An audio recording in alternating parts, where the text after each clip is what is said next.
Bueno, queridos alumnos, alumnas, me alegro un montón volver a verles. Bienvenidos, bienvenidas nuevamente al segundo trimestre del ciclo lectivo 2023.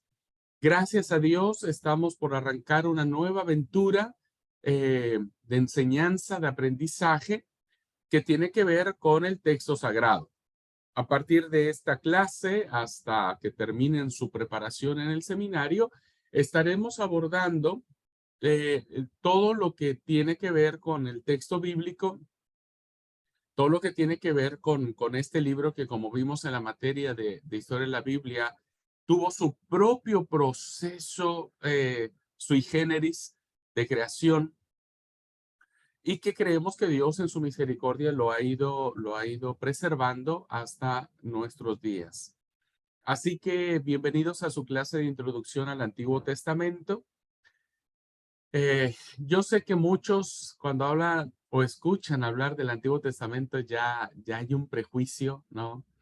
Eh, del Antiguo Testamento solamente conocemos cuando Jonás se lo tragó una ballena, cuando Eva y Adán se comieron una manzana, cuando Moisés construyó el arca y subió a los animalitos de dos en dos. Y bueno, yo creo que eso fue todo lo que hemos aprendido del Antiguo Testamento, ¿no? Perdone, pastor, no fue Moisés que construyó el arca. Ah, no. ¿Quién fue? Díganme. Noé. Bien. Ah, están atentos, están atentos.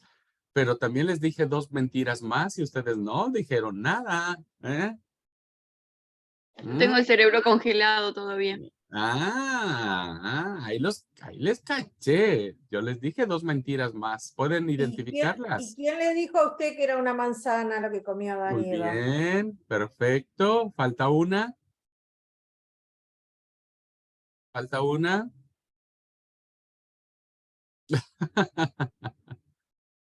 Que no era una ballena, no sabemos lo que tragó a Jonás. Muy bien. Sin embargo, fíjense cómo esto que yo les acabo de decir está en el imaginario colectivo, ¿no? Está como diciendo, ay, es que Jonás fue tragado por una ballena, pero el texto bíblico no dice, solo dice que fue un gran pez. Eva tomó el fruto prohibido, pero no dice que fue una manzana, ¿no? Pero nosotros lo creemos. Y a veces decimos, sí, fue Noé Moisés el que construyó el arca, pues no. ¿Qué quiero decirle con esto? Que a veces, hermanos, el abordaje que nosotros hacemos sobre el Antiguo Testamento está muy condicionado a las historias o leyendas que se van construyendo, ¿no? Sin que tengan un sustento, un respaldo bíblico. Así es que el otro prejuicio que se tiene cuando uno aborda el Antiguo Testamento es porque uno dice, oh, no, el Antiguo Testamento, ay, qué fiaca leer el Antiguo Testamento. Ay, son historias muy, muy viejas, ¿no? Poco nos dice el Antiguo Testamento. Y yo quiero decirles que se van a reasombrar. Quiero decirles que se van a reenamorar del Antiguo Testamento porque es palabra de Dios. ¿Mm? Porque es palabra de Dios. Y el propósito de esta cursada, hermanos, hermanas, durante este mes y medio, es tratar de encontrar esas vetas que usted y yo no conocemos. No conocemos. Pero que cuando las conozcamos, nos van a asombrar, nos van a enamorar y vamos a bendecir a Dios por su palabra incluida en el Antiguo Testamento. Así es que bueno, pues bienvenidos, bienvenidas. Como siempre les digo al arranque de las materias, abróchense sus cinturones porque el avión va a despegar. ¿Ah? Va a despegar. Así que vamos a orar a Dios. Vamos a pedirle al Padre que nos dé de su espíritu para que nos dé sabiduría, para poder entender su bendita palabra, para poder enamorarnos. Eh, yo, hermanos, hermanas, ya se dieron cuenta que tengo un pequeño gran defecto. A veces termino dando sermones en mis clases, ¿no? A veces termino predicando en mis clases Pero yo siempre he dicho que los que nos acercamos a la Biblia, pues no solamente debemos acercarnos para aprender de ella, sino para vivir de ella, ¿no? Y creo que cuando uno termina con una reflexión muy interesante, y ustedes se van a dar cuenta que eso va a suceder durante esta cursada, porque hay tanta fuerza espiritual en el Antiguo Testamento, tanto poder espiritual, que pues es inevitable no terminar sermoneándoles. Así que van a tener que aguantarme un poco el sermón y aprovechan finalmente, si ya no van el sábado a la iglesia, bueno, al menos ya tienen el sermón incluido. Vamos a orar, vamos a pedirle a Dios su dirección. Padre amoroso, te damos muchas gracias por darnos tu revelación en tu libro sagrado. Gracias porque a través de estos textos podemos conocerte. Y el Antiguo Testamento, Padre, es un rayo de luz tan poderoso que nos hace, Señor, conocerte con mayor profundidad. Amado y buen Padre Celestial, guíanos en esta hermosa travesía de profundizar en el texto antiguo y poder ver en él tu gloria y tu poder. Poder ver, Señor, en esta parte que se llama el Antiguo Testamento, las mejores y las más poderosas enseñanzas de aprendizaje, de transformación. Bendice, Señor, a mis alumnos, dale sabiduría. Permite que ellos se enamoren, Señor, se enamoren de tu palabra, que te encuentren, que tengan ese encuentro como Moisés lo tuvo cuando le llamaste desde la zarza, y que cada uno de ellos, Señor, su corazón arda de pasión por ti. Padre bondadoso, dame sabiduría, ayúdame a mí para que yo solamente sea un instrumento y pueda motivar a cada hermano, hermana, a cada alumno, Señor, de este seminario a seguir profundizando en tu palabra bendita, pero sobre todo, Señor, a tener este encuentro con el Dios de Israel. Te lo pedimos todo en el nombre de Cristo Jesús, nuestro Señor y Salvador. Amén. Muy bien, hermanos, hermanas. Bueno, es muy importante que ustedes nunca se queden con ninguna duda. Es muy importante. Que ustedes tengan la oportunidad de preguntar, de meterse a la clase, de levantar la manito, de abrir su micrófono, decirle, Abraham, no te entendí nada. Así que o repetís de nuevo o algo va a suceder. Por favor, siéntanse con esta confianza, porque aunque es una introducción, ustedes van a llegar a un momento en donde van a decir, uy, es mucho, diríamos, ¿no? Es mucho. Y solamente manejaremos una introducción. Así que, por favor, ustedes no se queden con las ganas, ¿ok? Esa es la primera advertencia que les doy. Segunda advertencia, que es muy importante. ¿Vieron ustedes que cuando uno va a visitar una ciudad nueva, por lo general, nuestros anfitriones, si es que tenemos amigos o familia en esa ciudad, o nosotros en los mapas de guías turísticos, por lo regular, sí o sí nos llevan a los famosos miradores, ¿no? Esos lugares donde uno puede apreciar toda la ciudad, ¿no? Ya sea a través de la Torre Eiffel, que dicen que se ve re lindo, a través de alguna montaña, en fin. Siempre hay un lugar alto, ¿no? Donde uno puede ir principalmente a la noche, que se ve re lindo, toda la ciudad iluminada, todo, ¿viste? A contemplar la ciudad. Bueno, esta cursada, hermanos, hermanas, mi intención es subirles a este mirador del texto sagrado, donde yo quiero mostrarles el panorama general. Quiero mostrarles el panorama general. Y ustedes dirán, pero qué chiste tiene, ¿no? Pero la verdad que es lindo. O sea, a mí me encanta ir a los miradores. Me encanta cuando alguien me dice, mira, ¿ves ese puntito chiquitito allá? Bueno, esa es una iglesia. ¿Ves ese lugar hasta allá? Bueno, por allá vivo. ¿Ves esto que está aquí? Bueno, este es la parte principal. Y uno dice, ¡ay, qué lindo! Uno se deleita, la mirada es hermosa cuando uno contempla todo, ¿no? Bueno, en esta materia, hermanos, va a ser lo mismo. Yo les voy a subir a la altura de la vida, diríamos, espiritual, y quiero mostrarles de manera general el panorama completo de lo que tiene que ver el Antiguo Testamento. Así es que haremos un recorrido por el Pentateuco, un pequeño recorrido por el Pentateuco. Miraremos un poquitito que tiene que ver con los libros históricos. Analizaremos un poquitito el sabor de la literatura sapiencial, de la literatura poética. Nos meteremos un poquitito con los profetas, ¿no? El cuerpo profético. Y entonces la idea es darles así como diciendo, bien, viene ese puntito allá, bueno, ese es el profeta Isaías. ¿Ven ese otro puntito por allá? Bueno, ese es la historia del Coelet, ¿no? ¿Ven ese otro puntito por allá? Bueno, esa es la historia de los reinos divididos. Bueno, más o menos, ¿viste? Más o menos, quiero darles a ustedes este panorama general a manera de que contemplándolo, pues nos empieza a gustar, nos empieza a encantar, que podamos ir uh, conociendo un poco más sobre el Antiguo Testamento.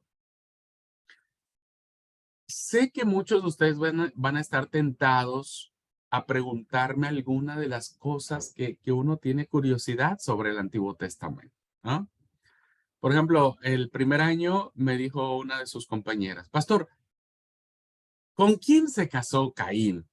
Porque se supone que no había nadie en la tierra, ¿no? Solamente estaba Adán, Eva, Caín, Abel, pues Caín mata a Abel, pero luego Caín se consigue una mujer y se casan y tienen hijos. ¿Y de dónde sale esa mujer? ¿No? Otros compañeros me dicen, oiga, pastor, ¿y qué significa la serpiente de bronce que se levanta en el desierto cuando se entiende que la serpiente es el símbolo de Satanás, ¿no? O del mal. Y que en el relato del desierto, el pueblo cuando veía la serpiente sanaba. Un poco sobre profecía algunos compañeros me preguntó sobre algunas profecías, ¿no? ¿De verdad el sol se detuvo, pastor? Porque el libro de Josué dice, detente tu sol en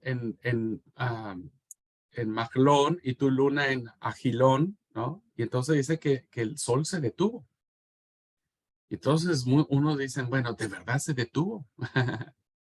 Bueno, quiero decirles, hermanos, que aunque no nos va, porque como un mirador no nos permite bajar a las callecitas, lo que vamos a hacer es que conforme avancen las materias, va a suceder que cuando nosotros dejamos el mirador y bajamos a la ciudad, pues ya en la ciudad empezamos a meternos en las avenidas, en las calles, en las cerradas, ¿no? O sea, ya empezamos a conocer la ciudad más de cerca.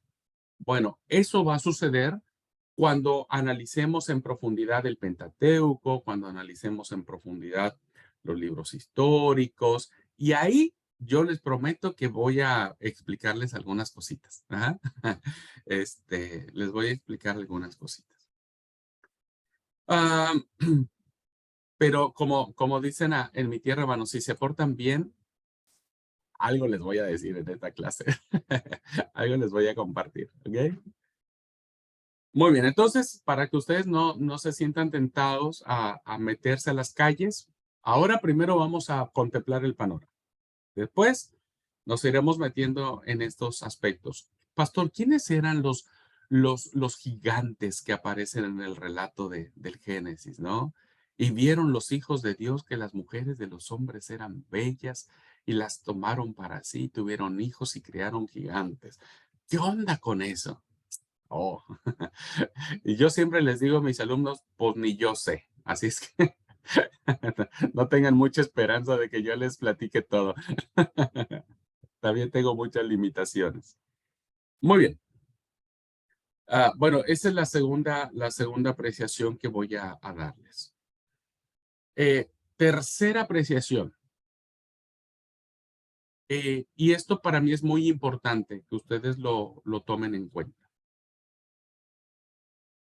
Todos nosotros crecimos con una idea de lo que el texto sagrado significa. Y hemos cometido el error, pienso yo, que hemos abordado el texto bíblico de manera tan literal, le hemos dado un enfoque literalista, que no nos damos la oportunidad de entender que el texto sagrado es mucho más que leerlo como algo literal. Y evidentemente, hermanos, quiero decirles que nosotros depende cómo fuimos educados, quién nos platicó de la Biblia, qué pastores nos hablaron sobre el texto bíblico. Alguien me podría decir, pastor, a mí me dijeron que el sol se detuvo y se detuvo. Y tal vez yo les tenga que decir que el texto que aparece en Josué es un texto poético que ni siquiera aparece en el texto sagrado. O sea, es un texto que se toma de otro libro llamado el libro del justo o el libro de Jacer, donde aparece esta expresión poética de que el sol se detuvo o no. No, pastor, a mí me dijeron que el sol se detuvo y ya está, ¿no? A mí me enseñaron que lo que se mueve no es la tierra, sino el sol, porque hay un salmo, ¿no?, que dice que el sol sale, ¿no?, como el tálamo que alumbra la cama nupcial, ¿no?, y recorre todo. Y entonces uno dice, no, ¿cómo me va a venir a mí a decir que el que se mueve no es el sol, sino la tierra? Tal vez habrá momentos, hermanos, en la cátedra donde ustedes se sientan chocados, ¿no? Chocados por algunas cosas que dicen, no, a ver, para una cosa, a mí no me enseñaron así. Yo no sabía de esta forma, ¿no? Iba a decir, el profesor ya está haciendo cosas que no. Yo quiero pedirles, ¿no?, que podamos tener la mente abierta, el corazón abierto y la guianza del Espíritu Santo, pues para al menos darnos la oportunidad de replantearnos los modelos o los paradigmas con los que hemos crecido muchos de nosotros, muchos de nosotros. Y que cuando lleguemos al texto bíblico digan, pero ¿cómo que hay dos relatos de la construcción del arca de Noé? Yo sabía que solamente había un relato que nos decía cómo fue el diluvio. Y yo les tengo que decir que no, que hay dos relatos, hay dos tradiciones del texto sagrado sobre el diluvio, ¿no? En fin, algunas cositas más que iremos descubriendo, ¿ok? Así que yo les pido eso, hermanos, por favor, no se, decimos en mi tierra, no se saquen de onda, no se saquen de onda, no se choqueen. No voy a decir nada tampoco que va en contra de la fidelidad de la palabra y de nuestro credo, eso ténganlo por seguro, pero sí es importante que si de verdad queremos ser fieles con la palabra, bueno, tenemos que sacarnos algunos prejuicios con los que hemos crecido, ¿ok? Y dejar que la palabra hable, no nosotros. Muy bien, con estas tres observaciones, arranquemos nuestra materia, ¿ok? Voy a compartir la pantalla para empezar. Muy bien. Pues lo que vamos a hacer ahora es un pequeño repaso de lo que nosotros analizamos cuando veíamos un poco la historia de la Biblia en sus traducciones. Solamente quiero ver si ya están viendo la presentación en sus dispositivos. Ya está, buenísimo, gracias. Sí. Gracias. Muy bien. Entonces vamos a hacer un pequeño repaso, pero ahora vamos a hacer una profundización o una puntualización de algunos aspectos que son muy importantes, que los tomemos en cuenta, que los recapitulemos y bueno, los tengamos bien presentes. ¿Ok? En los tiempos de Jesús había dos antiguos testamentos, diríamos, ¿no? Como vimos en la clase de historia de la Biblia y sus traducciones, por una parte tenemos lo que se le llama el canon palestinense o el canon de Palestina, que este canon, hermanos, compuesto por 24 libros, ¿no? Es el canon que fue escrito en hebreo, en el idioma hebreo, con algunas porciones en arameo, y que fue como que el documento base. ¿Ah? Fue la primera colección de libros, ¿no? La Biblia hebrea o el canon de Palestina era la colección de libros que el pueblo de Israel produjo como literatura sagrada. Entonces, Jesús, cuando él nace entre el 4 y 6 antes de Cristo, ¿no? Durante su niñez, durante su adolescencia, su juventud y su ministerio, él conocía lo que se le conoce como el canon de Palestina. Pero a la par, hermanos, hermanas, como sabemos también, la Biblia hebrea o la Biblia escrita en idioma hebreo fue traducida al idioma griego, resultando la famosa Biblia de los 70 o el canon alejandrino o la Biblia griega, ¿no? Como ustedes quieran decirle, ningún problema. Esta Biblia, hermanos, que no es una Biblia diferente a la Biblia hebrea, es una traducción, empezó a circular fuera de los límites del territorio de Palestina. En aquel tiempo, como ya sabemos, el imperio griego y después el imperio romano, la lengua franca que existía en ese tiempo era el griego koiné. Entonces esa Biblia, esa traducción más bien, empezó a circular y es la traducción en la que el apóstol Pablo en particular tiene conocimiento o él es formado con base en el canon alejandrino. Entonces, en el tiempo de Jesús, hermanos, circulaban estos dos cánones, diríamos, ¿no? Que tenían que ver con la literatura del Antiguo Testamento. No olviden ustedes que cuando Jesús nace y vive, incluso cuando Él muere y resucita, no existe el Nuevo Testamento. El Nuevo Testamento, como ustedes también ya recordarán, se escribe muchos años después. Hablando un poquitito o recordando sobre la Biblia hebrea, el canon de Palestina, debemos recordar, hermanos y hermanas, que es una colección que en la lista que nosotros tenemos la componen 39 libros o 39 escritos muy diversos. Algunos son de carácter narrativo, ¿no? Que cuentan historias, diríamos.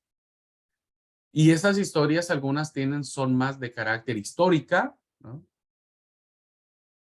Que principalmente aparecen en los libros de Samuel, de Reyes, de las Crónicas. Otros escritos que tenemos en el Nuevo Testamento, en el Antiguo Testamento, tienen más un carácter poético, sapiencial, como el libro del Cantar de los Cantares, el libro de Job, el libro de Eclesiastés, Bueno, los 39 libros de la Biblia que nosotros ahora tenemos como Antiguo Testamento son libros, hermanos, que tienen ricos sabores y diversas formas de expresión literaria. No lo olviden, hermanos. Esto va a ser muy importante, porque cuando ustedes empiecen ya a tener la capacidad de interpretar el texto sagrado, pues se van a dar cuenta que depende cómo esté escrito. Por ejemplo, la mayoría de los oráculos proféticos que aparecen en el cuerpo de los profetas, Jeremías, Isaías, Amós, Joel, bueno, todos los profetas que nosotros conocemos, están escritos en un sentido poético y por lo tanto tienen que leerse de esa manera, pero también tienen que interpretarse de esa manera. Muy bien, estos libros, estos 39 libros, como dijimos, proceden en principio más o menos el siglo XI antes de Cristo, ¿no? Con lo que es las leyendas o las historias patriarcales de Abraham, de Isaac, de Jacob, de Moisés, hasta el siglo I de nuestra era, ¿no? Que evidentemente abarcan eh, las profecías que hablaban sobre el Mesías, ¿no? Que el Mesías aparece en el primer siglo, pero que como dijimos en la materia de historia de la Biblia, se empieza la tradición oral, que es la base de todo, ¿no? La tradición oral, da paso a la tradición escrita por ahí del siglo VIII, VII antes de Cristo, principalmente cuando el espíritu profético es muy alto, ¿no? Ahí es donde recién se empieza a poner por escrito todo lo que nosotros conocemos y que de a poquito se va conformando, ¿no? De a poquito se va compilando todo lo que nosotros sabemos. ¿Mm? Bien, esto es muy importante, hermanos, que no lo pierdan de vista, ¿no? Por favor, no lo pierdan de vista, porque este es el punto principal que tiene que ver con eh, la esencia, ¿no? El meollo, diríamos, de esta literatura. Nosotros tenemos frente 39 libros, ¿no? Muy diversos, hablan de cosas diferentes. No es lo mismo la historia de Esther que la historia de Ruth, por ejemplo, ¿no? Entonces, tenemos nosotros delante los libros del Antiguo Testamento y estos van a decirnos algo. Bueno, en primer lugar, dice que el Antiguo Testamento hebreo no contempla toda la producción literaria de los judíos antiguos. Eso lo vimos también estamos haciendo un pequeño repaso. Entonces, estos libros, como el libro del Justo o el libro de Yacer, el libro de las guerras de Yahvé, los anales de los reyes de Israel y de los reyes de Judá, los libros o los escritos de Salomón, o los libros de Natán el profeta, etcétera, etcétera, son literatura que se perdió en el tiempo, que no las tenemos.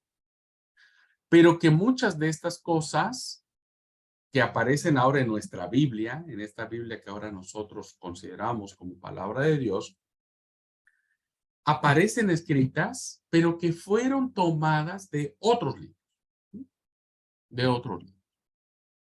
Por ejemplo, cuando muere Jonatán, el gran amigo de David, el rey David, hay una elegía o una endecha o un canto fúnebre, que se le conoce de esa forma, en donde esa endecha o ese canto fúnebre está escrito en otro libro que no es el libro de Samuel. Entonces, no todo lo que nosotros tenemos en estos 39 libros fue lo que escribió Israel. Ellos escribieron muchas cosas más. El pueblo judío escribió un montón de cosas, un montón de cosas.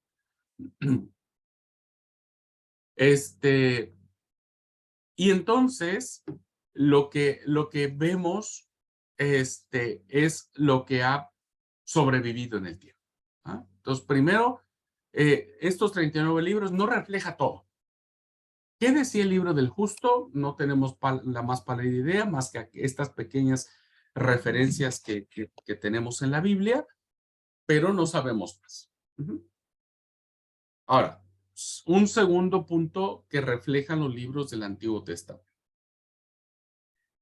El Antiguo Testamento hebreo o el canon de Palestina, como podemos llamarle, no contiene los libros apócrifos, ¿no? Como también eso ya lo sabemos,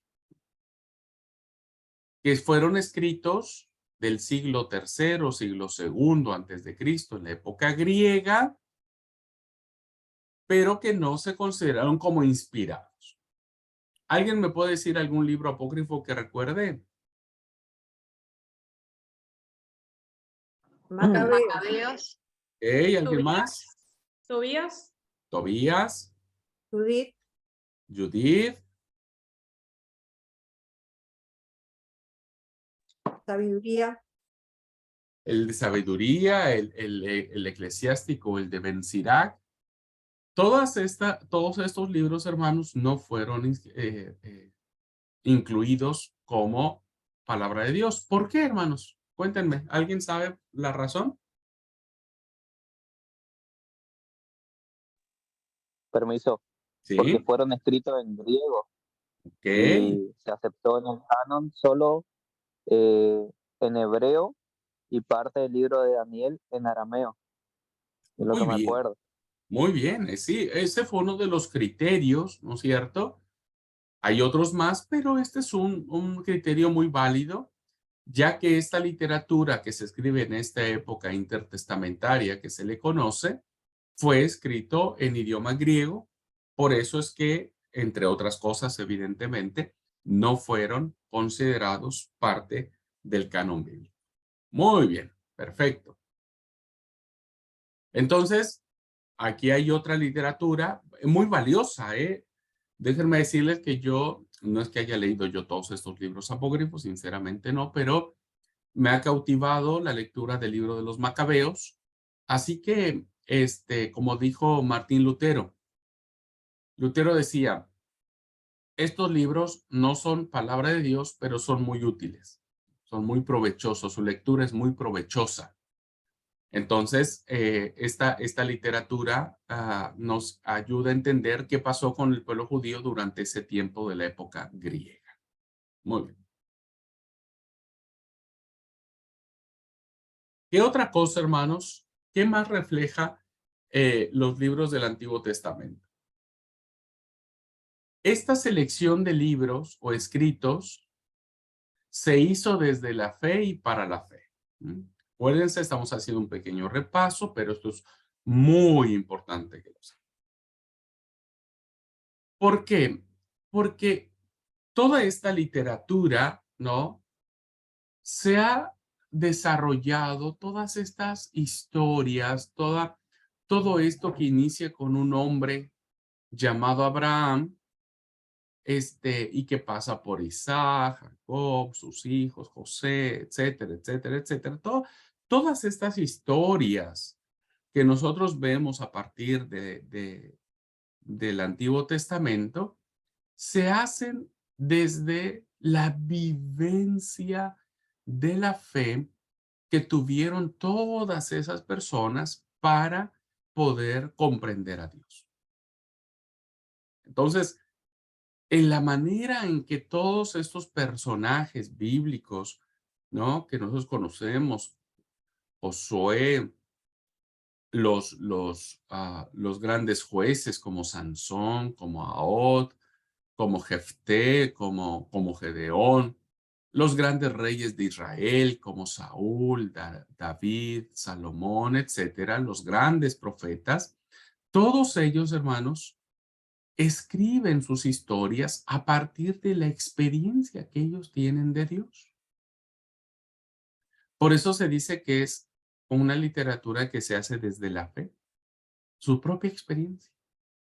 Cómo ellos miran a Dios, ¿no? Cómo lo van conociendo, cómo Dios se va revelando a ellos, ¿no? De distintas maneras. Ahora, una vez que se escribe esa literatura desde la fe, se hace, hermanos, para que las generaciones futuras, su fe se siga sosteniendo, se siga manifestando. Por eso dice que esta selección de libros se hace para la fe del pueblo, para que el pueblo no olvide, pues el pacto que Dios hizo con Abraham, por ejemplo. Entonces, eso es fundamental para que el pueblo pueda reconocer quién es Dios. Y entonces intentará reflejar la identidad del pueblo judío siempre desde un punto de vista religioso. Religioso. ¿Por qué esto es importante? Porque como vamos a ver, no en esta cursada, porque recuerden, ahorita estamos en el mirador. Cuando empecemos a bajar por las callecitas del Pentateuco, principalmente, y cuando entremos en esas callecitas, en esas cerradas, en esas avenidas, nos vamos a encontrar, hermanos, que los relatos de la creación no son escritos desde un punto de vista científico, sino desde un punto de vista teológico o religioso, si podemos llamarlo así. Y entonces vamos a ver que hay dos relatos de la creación, tan diferentes el uno del otro, tan diferentes. ¿Por qué hay dos relatos? ¿Cuál es el verdadero? ¿Cuál es el real? Relato dice que nosotros fuimos creados al instante. Cuando Dios dijo, hagamos al hombre a imagen imagen y semejanza nuestra, fuimos creados allí, al toque, y los dos juntos, el hombre y la mujer. Pero el otro relato nos dice todo lo contrario. El segundo relato dice que primero fue creado el hombre y mucho tiempo después fue creada la mujer, y no por la palabra de Yahvé o de Jehová. Entonces, debemos saber, queridos hermanos y hermanas, que el texto sagrado tiene, hablando del Antiguo Testamento, evidentemente tiene un fin religioso, punto de vista teológico, que cuando veamos a profundidad los dos relatos de la creación, ustedes se van a dar cuenta con exactitud por qué están esos dos relatos. Así que no olviden que esta selección de libros fue escrito desde la fe para la fe. Segundo punto, cuarto, yo creo que vamos en el cuarto. El aspecto esencial, estoy leyendo ahora en la diapositiva, el aspecto esencial desde el punto de vista religioso va a tratar la relación del hombre con Dios. Saben, hermanos y hermanas, que lo más importante que vamos a encontrar en la literatura del Antiguo Testamento tendrá que ver con la alianza, con un pacto, con un compromiso que Dios hace con un pueblo en particular, que nosotros le llamamos Israel. Y entonces un día, Dios le dice al pueblo de Israel, che, vamos a ponernos de acuerdo, ¿ah? Vamos a hacer un compromiso. Y entonces Dios les dice, yo les propongo algo. Si ustedes están de acuerdo con esto que les voy a proponer, bueno, entonces listo. Es como cuando, viste, vos vas a hacer un contrato y vos lees el contrato y dices, sí, sí, estoy de acuerdo y lo firmas. Entonces Dios hace lo mismo con este pueblo, ¿no? Y entonces le dice, bueno, mire, yo solamente quiero dos cosas. Que ustedes sean mi pueblo, ajá, que ustedes sean mi pueblo, mi único pueblo, mi especial tesoro, y que me reconozcan a mí como el único Dios de ustedes. No, que no tengan otros dioses, que no tengan ningún otro Dios aparte de mí, para que guarden mis mandamientos. Si ustedes reconocen que yo soy su único Dios y que son mi especial tesoro, bueno, yo quiero que los mandamientos, los estatutos, los decretos que yo les mando a hacer, pues lo cumplan, los guarden. ¿Qué les parece? Le dijo Dios. Y entonces el pueblo, al escuchar cuáles eran las condiciones del pacto, ¿no? Dijeron, perfecto, lo firmamos. Estamos de acuerdo que nosotros somos el pueblo elegido de Dios y estamos de acuerdo que vos sos nuestro único Dios y estamos de acuerdo en seguir tus mandamientos. Entonces se hace un compromiso, se sella una alianza, ¿no? Decir, ok, listo, vamos para adelante, estamos de acuerdo con los compromisos. Dios nunca obligó a Israel a aceptar ese compromiso, nunca. No lo obligó. El pueblo dijo sí, y entonces lo hicieron.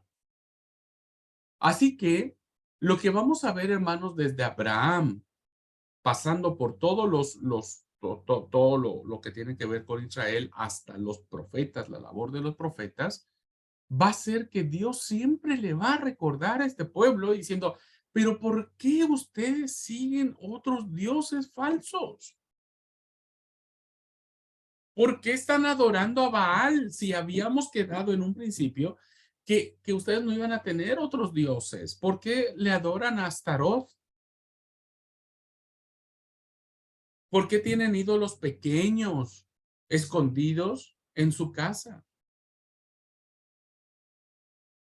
Y entonces por eso los profetas, cuando empiezan a hablar los profetas, ¿viste? A Oseas, Amós, a Ezequiel, Isaías, Jeremías, etcétera.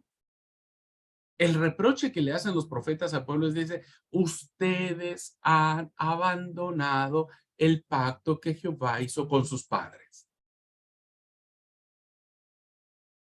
Y ustedes saben, hermanos, que de eso trata el Antiguo Testamento. El recuerdo, ¿no? Muchas veces Dios es el que tiene que restaurar esa relación con el pueblo, porque el pueblo de plano se volvió re idólatra. Y Dios por eso manda a sus profetas para decirle, bueno, a ver, vamos a darle otra oportunidad al pueblo y que el profeta hable, ¿no es cierto? Para que el pueblo vuelva a mí, vuelva a mis mandamientos. Por eso el aspecto esencial va a ser muchas veces incluso restaurar esta relación del hombre con Dios que se hizo a través de ese pacto, de ese compromiso, de esa alianza, de como ustedes gusten llamarlo. Y por eso es rico el Antiguo Testamento, hermanos, porque como nos vamos a dar cuenta, nosotros también como iglesia hemos roto el pacto hacia Jehová, hacia Dios en Jesucristo, viviendo como queremos, haciendo lo que nosotros queremos, de la forma en que nosotros queremos. Dios no, nos ha dicho no se hagan ídolos, pero nosotros hemos hecho ídolos de la riqueza, de la televisión, de la moda, ¿no? De nuestros negocios, incluso de nuestra familia. Entonces, Dios sigue hablando hoy a través del Antiguo Testamento al hombre moderno, a nosotros, a usted y a mí, que hemos abandonado también este pacto que Cristo vino a inaugurar con su sangre. Entonces Dios dijo, bueno, envió a mi Hijo Jesucristo y ahora con su sangre hacemos este nuevo pacto. Y la iglesia dijo, sí, sí, nosotros somos la iglesia de Dios. Pero cuando lo vemos en la práctica, hermanos, pues nosotros ni vamos a la iglesia, ni leemos la Biblia, ni hacemos la obra de Jesús, nos hemos hecho ídolos de la riqueza, de la plata, del trabajo. Entonces, fíjense cómo hoy el Antiguo Testamento nos va a decir un montón de cosas que no es tan antiguo. No es tan antiguo. Por eso les digo que a veces en muchas de mis clases termino predicando, porque necesitamos decir, bueno, ¿qué del Antiguo Testamento nos corresponde a nosotros? Bueno, este último punto, hermanos, que también es muy importante resaltar, que la política está muy metida en el texto sagrado, ¿eh? ¿Por qué? Porque el otro aspecto importante que contribuye a la identidad de este pueblo llamado Israel tiene que ver con el aspecto político. Eh, Moisés era un político porque se crió dentro de las cortes de Egipto, y Egipto evidentemente era la potencia en ese momento que mantenía relaciones internacionales de comercio y de sometimiento a los demás países, ¿no? Los mismos reyes, ¿no? Saúl, David, ni se diga de Salomón, que empezaron a desarrollar políticas en todos los sentidos, ¿no? Empezaba a ver el sistema judicial a través de los jueces, el sistema religioso a través de los sacerdotes, empezó a formarse el Sanedrín, empezó básicamente a tomarse decisiones políticas en materia internacional con Salomón, cuando empieza a hacer muchos tratos o muchos negocios con otros países. Los reyes mismos del norte y del sur son cuestiones políticas. ¿Por qué cuando el imperio asirio destruye al reino del norte, que sabemos que se llamaba Israel, ¿por qué no destruyó también el reino del sur? Acuérdense que primero fue destruido el reino del norte, ¿no? Por los asirios. La pregunta es, ¿por qué no destruyeron también el reino del sur? Ya que andaban por ahí, pues pudieron haberlo destruido también. Uno diría, porque no era la voluntad de Dios, porque Dios no lo permitió, etcétera. Sí, pero eso es no conocer incluso lo que la misma Biblia dice, porque fue una decisión política que salvó al reino del sur. Porque el rey en turno, no recuerdo quién era en ese momento, pero el rey en turno del sur, ¿no? De Judá, del reino de Judá, cuando vio que los asirios estaban destruyendo al reino del norte porque no le querían pagar más los tributos o los impuestos al imperio reinante, el reino del sur le dijo, no, quédate tranquilo, nosotros vamos a seguir pagando el tributo, el impuesto, vamos a seguir pagando.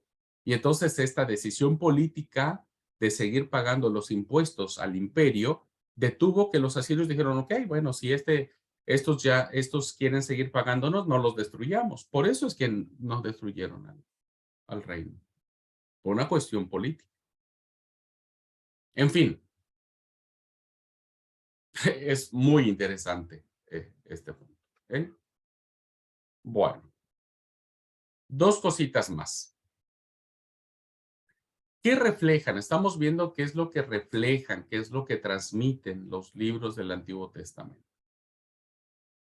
Algo muy importante, hermanos, es el aspecto geográfico.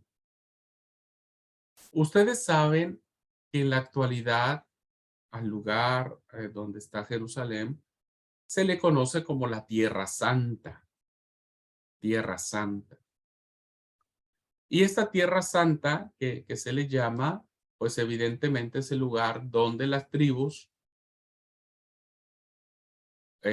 pues se asentaron después de que cruzan el río Jordán. Las tribus se asientan, se hacen los reinos, el reino del norte, el reino del sur. Cada uno tiene sus propias tierras.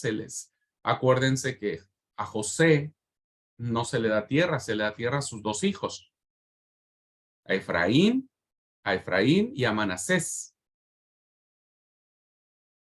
Y los levitas tampoco se les da tierra, sino se les dan ciertos lugares donde ellos vivan en distintas tribus. Pero los levitas se iban a encargar de el templo, diríamos, ¿no?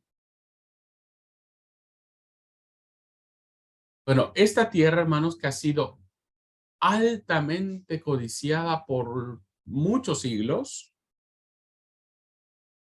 que hasta la fecha sigue estando en pleitos, siguen luchando a muerte, sigue habiendo guerra.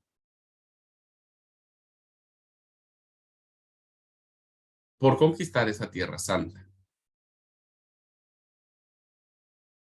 Entonces, va a ser muy importante, hermanos, identificar los lugares que ahora se le llaman como lugares sagrados, como algo muy valioso de parte de la literatura del Antiguo Testamento. Entonces, la tierra es fundamental para Israel. Muy, muy fundamental. ¿Ustedes se recuerdan la historia que aparece en el Evangelio de Juan de la mujer samaritana? ¿Verdad? ¿Quién no ha leído esta historia o quién no la ha escuchado? Pues todos. Bueno, ¿dónde tienen el encuentro entre la samaritana y Jesús? ¿En qué lugar tienen ese encuentro? ¿Alguien quiere compartir? En el pozo de En el Jacob. pozo de Jacob. Claro, en el pozo de Jacob. Y si uno no sabe, hermanos, qué onda con ese pozo de Jacob, pues no se va a dar cuenta la importancia y la trascendencia religiosa que tiene ese lugar. ¿Por qué Jesús se encuentra con la samaritana? Si el pozo de Jacob, la samaritana viene del reino del norte, el pozo de Jacob estaba en el reino del sur. En fin, no me quiero desviar de la clase, pero hay un montón de significados en el relato de la mujer y la samaritana que se juntan en el pozo de Jacob, cuando entendemos que ese pozo tiene una historia de un lugar sagrado, diríamos, que el pueblo reconocía como algo importante porque Jacob fue uno de los grandes patriarcas de la fe judía. Entonces, muchas de las cosas que aparecen en el Nuevo Testamento se entienden mucho más, y les voy a poner muchos ejemplos, ¿eh? Ustedes se van a resorprender, se van a resorprender de cómo las cosas que aparecen escritas en el Nuevo Testamento, si no se sabe el Antiguo Testamento, la verdad que ni siquiera se percibe que algo tendría que ser ahí. ¿Okay? Bueno, un último aspecto, me parece, creo que es el último. El aspecto cultural, hermanos, es fundamental en la literatura del Antiguo Testamento. Una cultura, hermanos, muy diferente a la nuestra, muy diferente. Una cultura donde nosotros cuando queremos comprar algo, uno va al súper, ¿no? Lo toma de la góndola, lo que uno quiere, uno va a la caja, ya está el precio marcado y listo. Lo que el precio marca, hay que pagar y nadie discute nada. Pero en el antiguo Medio Oriente, hermanos, las cosas eran diferentes. Allá se regatea, el famoso regateo. Ya se discute el precio. ¿Cuánto vale? 100 pesos. No, te doy 20. No, como 20, dame 80. No, lo más que puedo dar es 30. No, bueno, a ver, ni tú ni yo, 70. Listo, 50 y estamos listo, 50, ya está. Nuestra cultura es muy diferente hoy.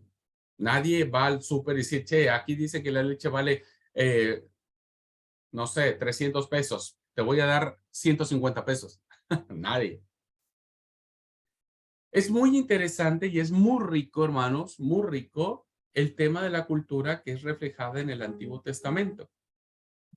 Fíjense ustedes. Algo muy curioso, ¿no? Muy curioso aparece en el libro de los Proverbios. Perdónenme el ejemplo que traigo a colación, pero pues reclámenle al autor del proverbio. Dice, más vale vivir en el rincón de la azotea que dentro de la casa con mujer pendenciera. Bueno, perdón, hermanas, perdón, pero qué razón tenía el, el escritor sagrado. Ahora, fíjense, ¿por qué aparece este proverbio en la Biblia? ¿Viste? En la Biblia.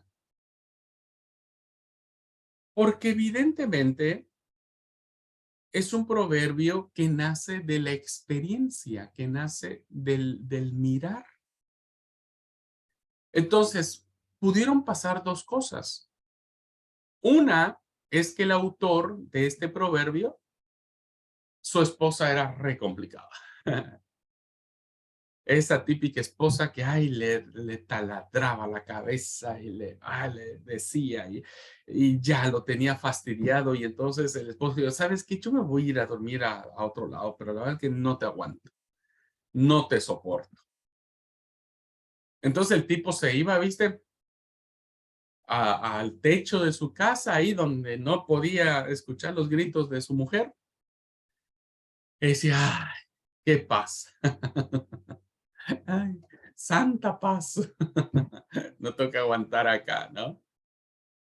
Y entonces, a partir de esa vivencia que pudo haber tenido él de manera personal, o pudo haber visto al vecino, y decir, pobre vecino, Dios mío, la mujer que le tocó. Hasta acá se escuchan los gritos de esa mujer, a todos lados, a ese pobre cristiano, ¿no?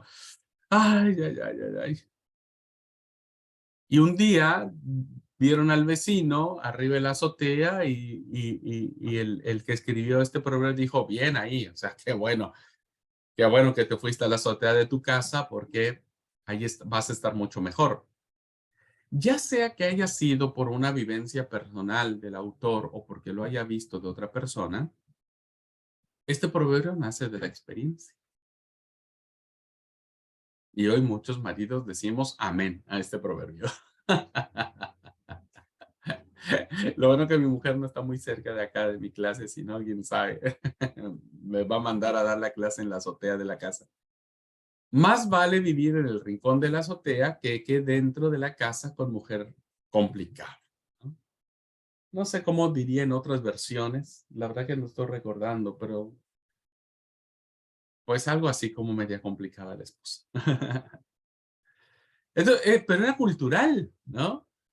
Hoy no vamos a dormir a la azotea, aunque quisiéramos, pero muchos maridos terminan yéndose a dormir al living o con el perro. Bueno, eso sería, ¿no? Y había refranes que también como que reflejan la historia o la cultura que existía en los tiempos en que se escribe este texto muy antiguo. Y entonces había un refrán muy interesante que decía, malo, malo dice el comprador y luego se aleja elogiando la compra. Eso es el proverbio.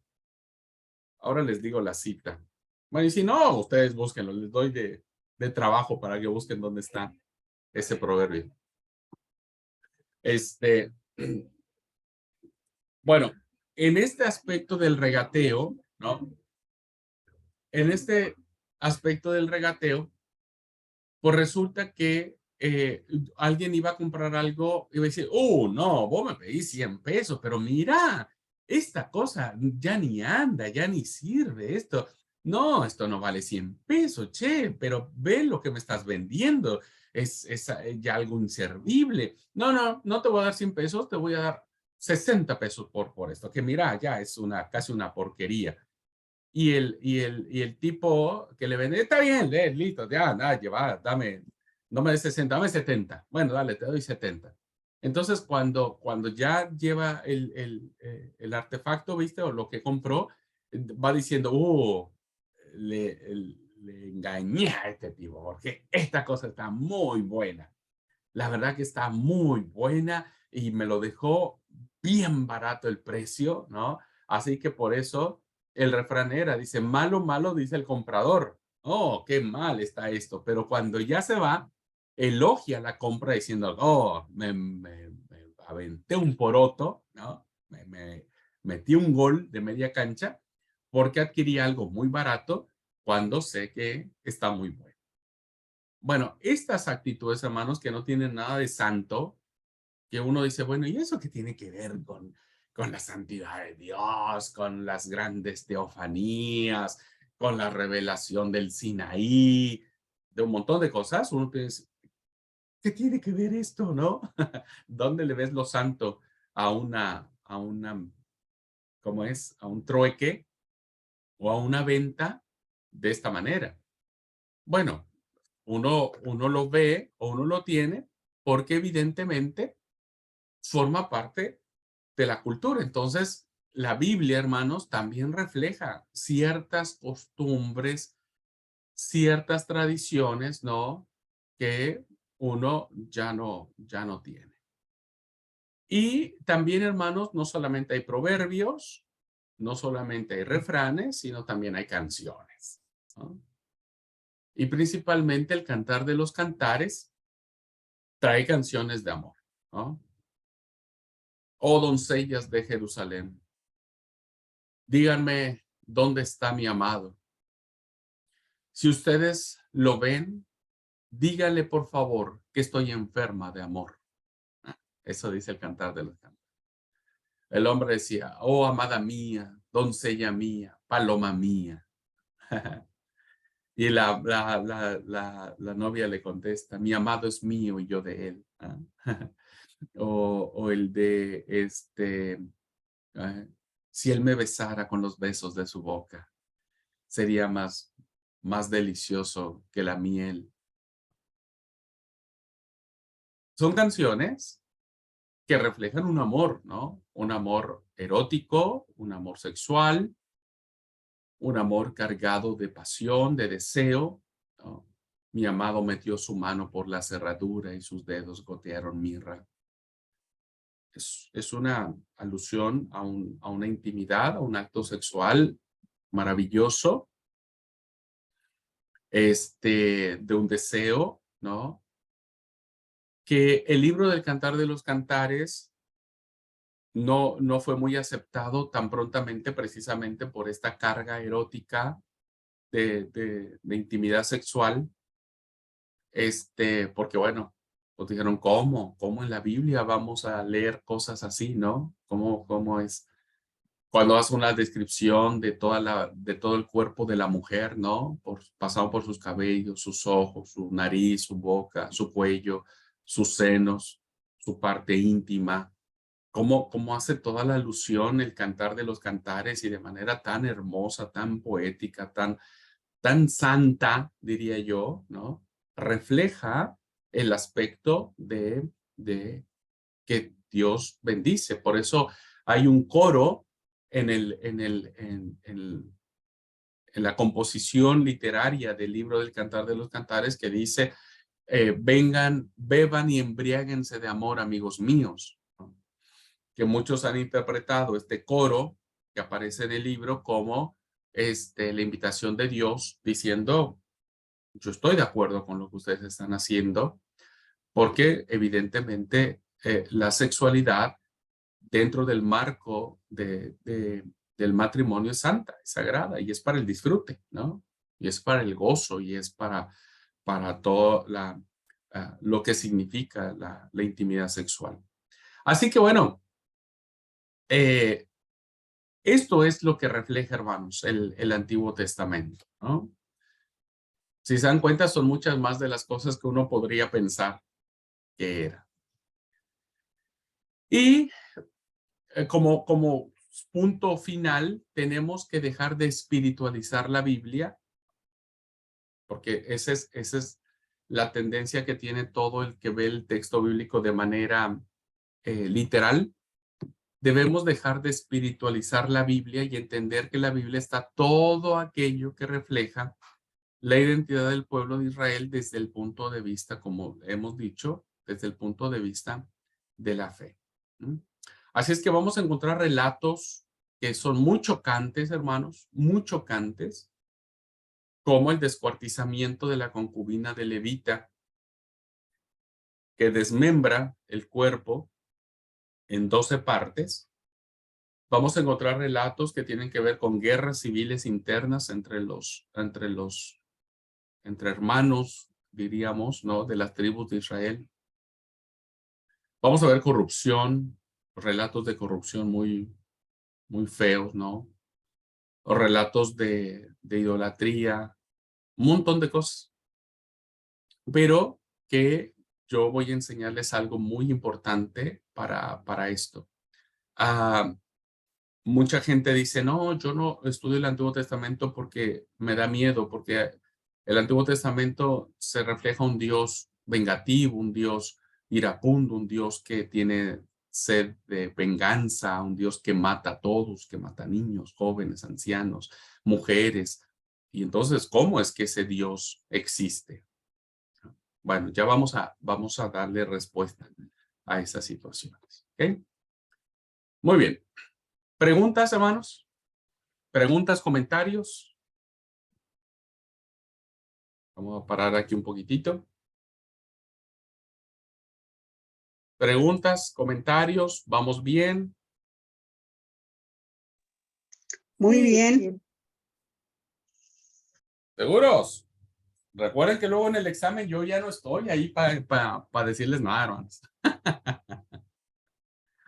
sí, es cierto, es cierto lo que usted dice, pastor, porque a mí me costaba muchísimo entender cuando leía que David era un hombre conforme al corazón de Dios, y yo decía todas las cosas que hizo, no lo podía entender a eso, ¿no? Ajá. Para mí era difícil, pero bueno, cuando entendí que Dios es Dios y yo no tengo por qué meterme en sus decisiones, en sus juicios, lo dije, bueno, esta historia de David está en la Biblia para enseñarnos también muchas cosas a nosotros. Sí, sí, sí, es así, es así. Aunque a veces yo les voy a dar una clave muy buena para entender estas cosas, ¿no? Porque a veces todos le echamos la culpa a Dios. Pobre Dios, le echamos la culpa de todo. Pero yo les voy a enseñar un poquitito que no es tan así. No es tan así. Bueno, vamos a avanzarle 10 minutitos y ahí tomamos el receso, ¿les parece? Bueno, a ver, antes un segundito.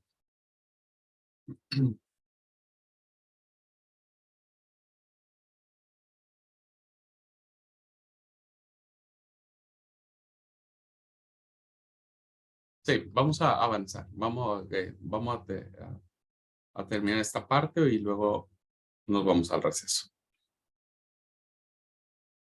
Bueno, entonces seguimos pensando un poquitito el tema de lo que tiene que ver con la familiarización del texto antiguo, ¿no? Y ahora vamos a pasar, como ya lo vimos, solamente un pequeño repaso, el proceso de conformación de los libros del Antiguo Testamento.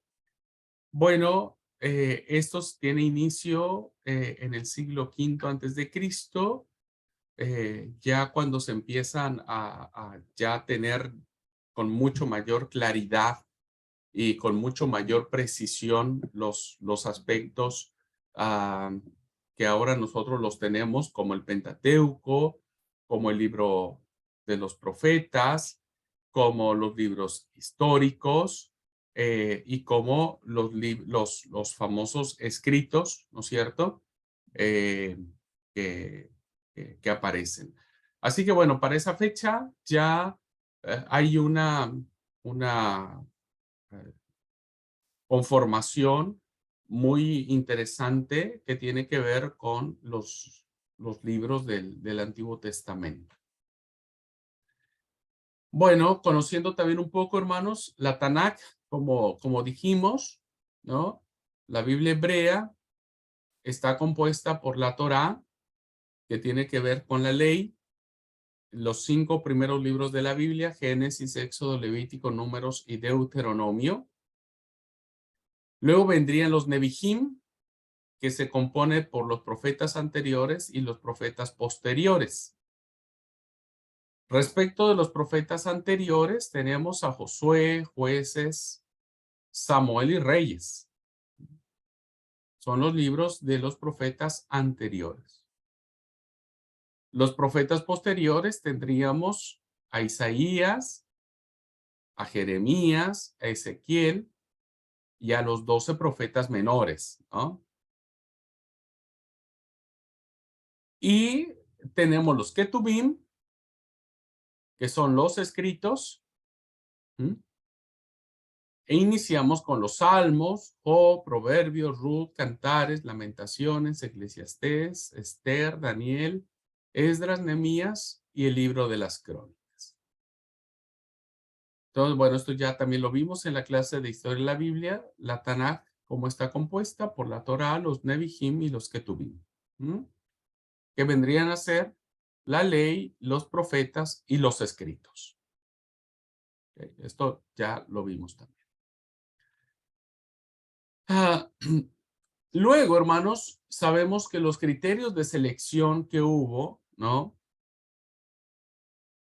Es que para conformar la Biblia hebrea, estos tendrían que haber sido escritos principalmente en hebreo, y como sabemos también hay algunas partes en arameo que también son escritas. Y al parecer el canon fue influido por los fariseos. Parece ser, hay algunos eruditos bíblicos que establecen que el canon fue influido por la secta de los fariseos y que estos eran enemigos de los macabeos. Así que es muy probable que los fariseos le hayan hecho el feo, diríamos, o hayan influido para no considerar los escritos de los libros de los macabeos como palabra de Dios. Bueno, además acuérdense que otro de los criterios que tenemos para considerar qué libros iban a ser incluidos en el canon, pues era básicamente el hecho de que hayan sido escritos por un personaje importante, ¿no? Personaje importante. Por eso es que el libro de Eclesiastés, por ejemplo, ¿no? El libro de Eclesiastés se le atribuye a Salomón. Entonces, por eso también fue importante eso. El libro del Cantar de los Cantares también, aparte de la temática que plantea, se le aceptan porque está atribuido a Salomón también, aun cuando creemos que no fue escrito por ellos, por él, por Salomón, pero tiene influencia salomónica, por eso es que estos libros entraron al canon bíblico.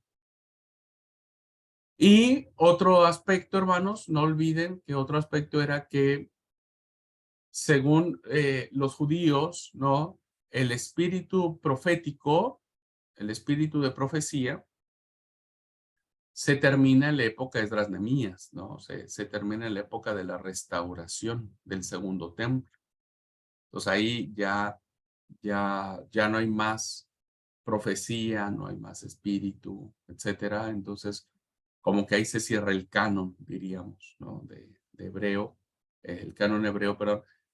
Y por lo tanto ya los libros que se escriben después, los apócrifos, pues ya no entran. Son algunos criterios que pudieron haberse seguido para la conformación del Antiguo Testamento. Bueno, hablando de la Biblia cristiana un poco, hermanos, que tiene que ver con la Septuaginta. Dijimos Biblia cristiana porque es la Biblia que utilizan los miembros de la iglesia de habla griega. Entonces, las primeras comunidades cristianas conocen el canon de Alejandría, ¿no? Alejandría, perdón. O la Biblia de los 70, o la Septuaginta, como ustedes quieran llamarle, está bien. porque evidentemente estaba traducida en un idioma donde ellos conocían. Es como, oye, hermanos, si nosotros tendríamos la Biblia en hebreo y la Biblia en español, pues ¿cuál vamos a leer? O la Biblia en español, porque ese es nuestro idioma. Bueno, sucedió lo mismo en las primeras comunidades cristianas de habla griega, donde ellos leían la Biblia, el Antiguo Testamento, a través de la Septuaginta. Bueno, sabemos que esta Biblia se escribe en la comunidad de Alejandría, al norte de Egipto, ¿no? Al norte de Egipto, esa famosa ciudad que se le da el nombre de Alejandría en honor de Alejandro el Magno. Alejandría tiene dos símbolos poderosos, que es su gran biblioteca, gran biblioteca de Alejandría, donde se acumulaban todos los escritos de todas las culturas conocidas en ese tiempo.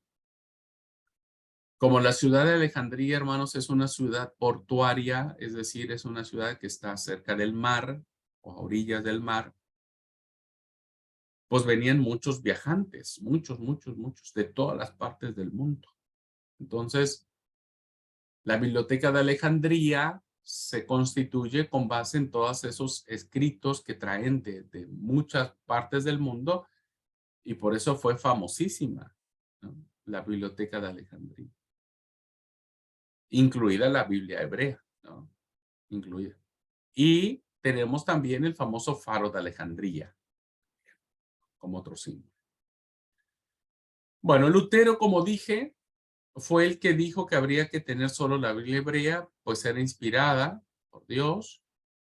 En el siglo XVI, la Iglesia Católica lo define en el Concilio de Trento, y entonces dijo que los libros apócrifos eran buenos para la lectura, pero no eran inspirados por Dios. O sea, Lutero dijo, esta literatura es útil y provechosa, pero no es palabra de Dios. La Iglesia Católica, hermanos, adopta o incluye dentro de su canon en el siglo XVI, a través del Concilio de Trento, como una contraofensiva al movimiento de reforma de Martín Lutero. Entonces, como un contraataque, diríamos, la Iglesia Católica incluye estos libros en su canon, pero más nació como una respuesta, diríamos, de la Iglesia Católica hacia el movimiento de reforma.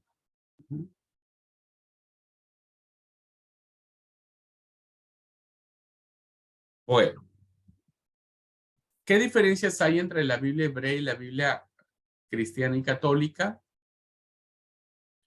Bueno, la Biblia hebrea, el canon hebreo, tiene 39 libros y la Biblia de los 70 tiene 46, porque recuerden que aquí incluimos los libros apócrifos. Nosotros tenemos 39 libros. Segundo, la Biblia hebrea es un canon cerrado y la Biblia de los 70 es un canon abierto al Nuevo Testamento. Es decir, para los judíos ya no existe el Nuevo Testamento como palabra de Dios. Para nosotros sí. Ahora, después del Nuevo Testamento, nosotros creemos que el canon está cerrado definitivamente. Ya no hay otra palabra de Dios. U otros libros que tengan el carácter de sagrados, de inspirados. Ya no lo tenemos. Pero para los judíos la Biblia hebrea está cerrada. Tercero, para los judíos la Torá es lo más importante. Ya expliqué en otras clases, ¿no? Que ellos tienen incluso en sus sinagogas un nicho casi especial solo para los primeros 5 libros de la Biblia. Luego le siguen los proféticos. Y al último los escritos que están ahí. Pero para los judíos la Torá es como el santísimo para la Iglesia Católica. Para nosotros los cristianos, no, hermanos, no hay ningún libro más importante que otro. No hay de que, el Nuevo Testamento es mucho más importante que el Antiguo Testamento. No, eso no existe, aunque muchos lo han querido o lo han pensado de esa manera, pero la verdad es que no. Para nosotros vale lo mismo el libro de Génesis hasta el libro de Apocalipsis. Sí, sí, Francisco, adelante, amigo. Pastor, bueno, o sea, nuestra rama, que es la pentecostal, la Biblia Reina Valera 1960, con varios hermanos que estuve hablando, no aceptan las nuevas traducciones. Un hermano me dijo que cambia muchas palabras. Ahí le dije en pocas palabras, bueno, prendele una vela a la 960. Le dije. O sea, eso tienen Reina Valera 1960 como que está hipervalorada, que Dios habla en Reina Valera, la única palabra para nuestra rama, que es la pentecostal. No aceptan nuevas traducciones. La nueva traducción viviente, ¿vos decís, Francisco? Nueva traducción viviente, Dios habla hoy, la Biblia de las Américas, Entiendo, ningún entiendo, el lenguaje entiendo, actual, porque dice que cambia muchas palabras, pero las entiendo. palabras del castellano antiguo no entienden, o sea, predican mal.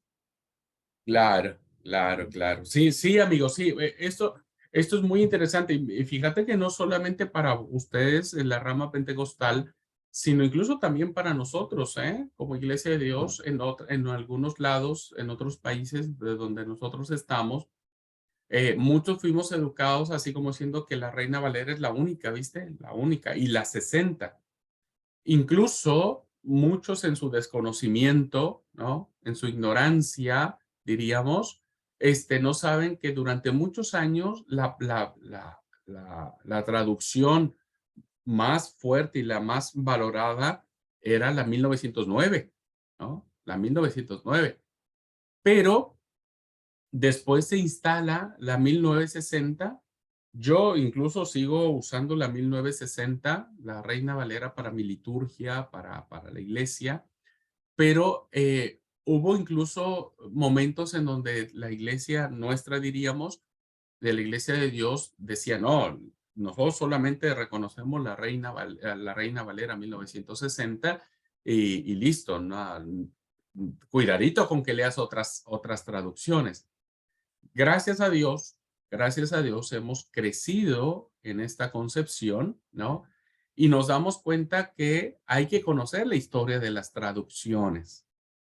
Y la historia de la traducción de Reina Valera es una historia muy interesante, como lo vimos creo que en la última clase de la historia de la Biblia, donde esta traducción iniciada por Cipriano de Valera, no por Casiodoro de Reina, perdón, por Casiodoro de Reina, es una traducción que evidentemente utiliza los manuscritos que en ese momento tenía don Casiodoro de Reina, ¿no?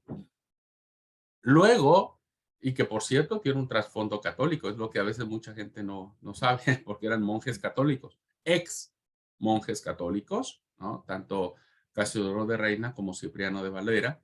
Entonces, Casiodoro de Reina escribe y después le tiene que corregir, diríamos, la plana, tiene que revisarla, por eso revisión Cipriano de Valera, pues como para que si metió la pata en algún momento don Casiodoro de Reina, pues Cipriano de Valera lo iba a corregir. En un principio no era Reina Valera 60, sino se le llamaba la Biblia del Oso. Luego, cuando fue avanzando, cambia la denominación de Biblia del Oso para convertirse en la traducción Reina Valera, ¿no es cierto? Y resulta que Reina Valera actualmente tiene muchas revisiones, se le llama. Muchas revisiones.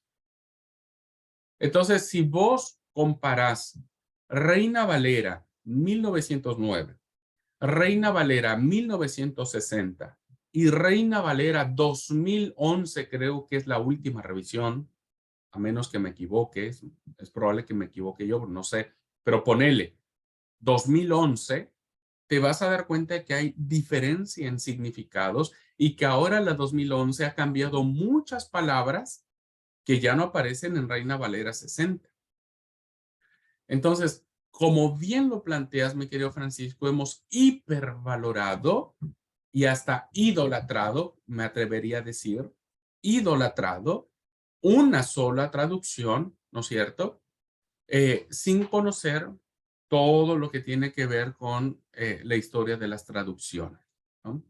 Y que evidentemente hoy las traducciones más modernas, ¿no? La nueva traducción viviente y bueno, todas las que hemos mencionado, tienen la gran ventaja de que ahora los descubrimientos que se tienen sobre nuevos manuscritos que se han encontrado, principalmente los manuscritos del Mar Muerto, hacen que las traducciones actuales o modernas, diríamos, puedan ser más confiables porque tienen manuscritos muchos más antiguos que no tuvo don Casiodoro de Reina ni don Cipriano de Valera.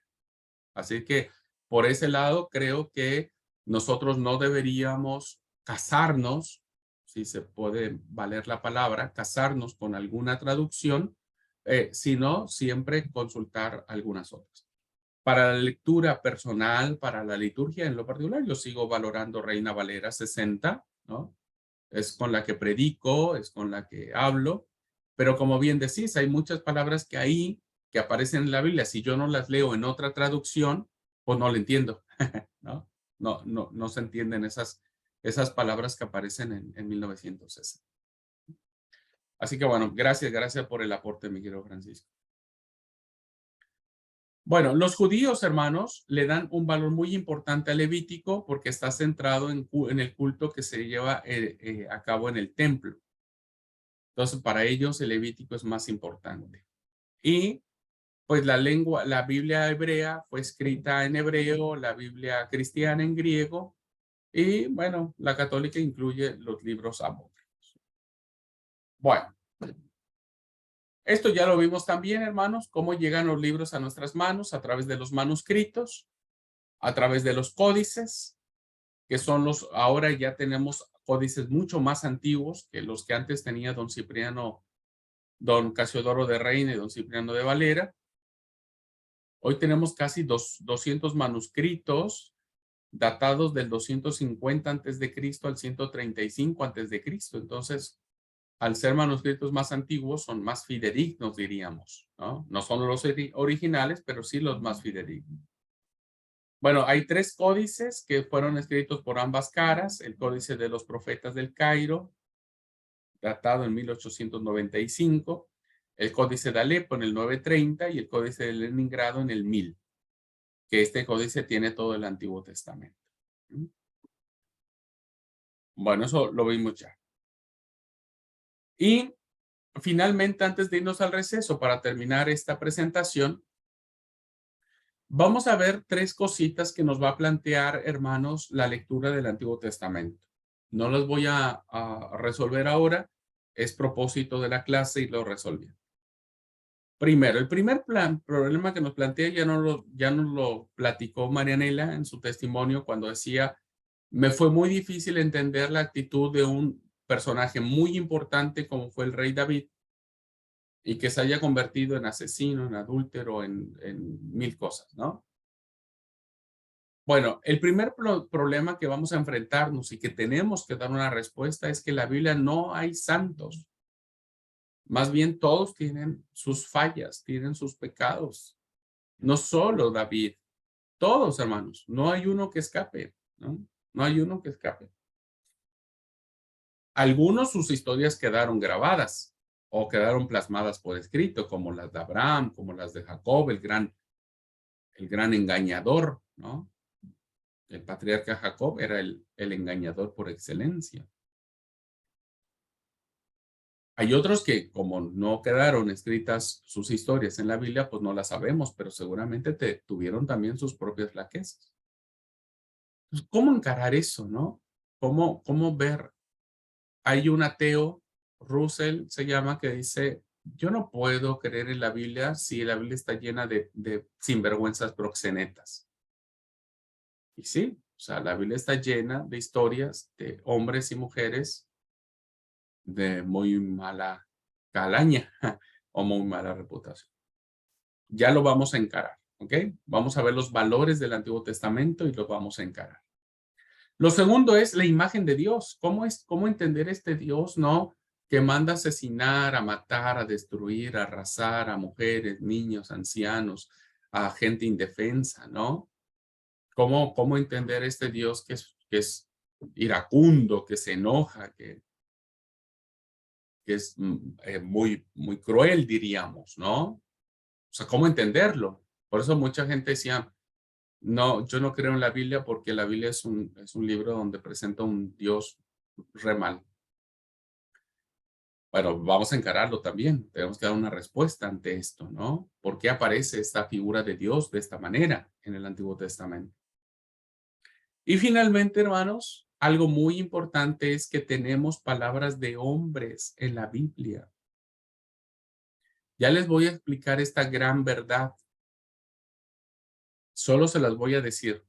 Después se las voy a explicar. A veces uno dice, esto es palabra de Dios. Entonces, todo lo que está en la Biblia yo voy a hacer. Es lo que a veces decimos. Esto es palabra de Dios. Entonces, si la Biblia me dice lo que tengo que hacer, a tal y cual está aquí, yo lo voy a hacer porque todo esto, los 66 libros son palabras de Dios. Bueno, quiero decirles algo. Todo es palabra de Dios, pero no todo lo que está escrito es palabra de Dios. Ajá.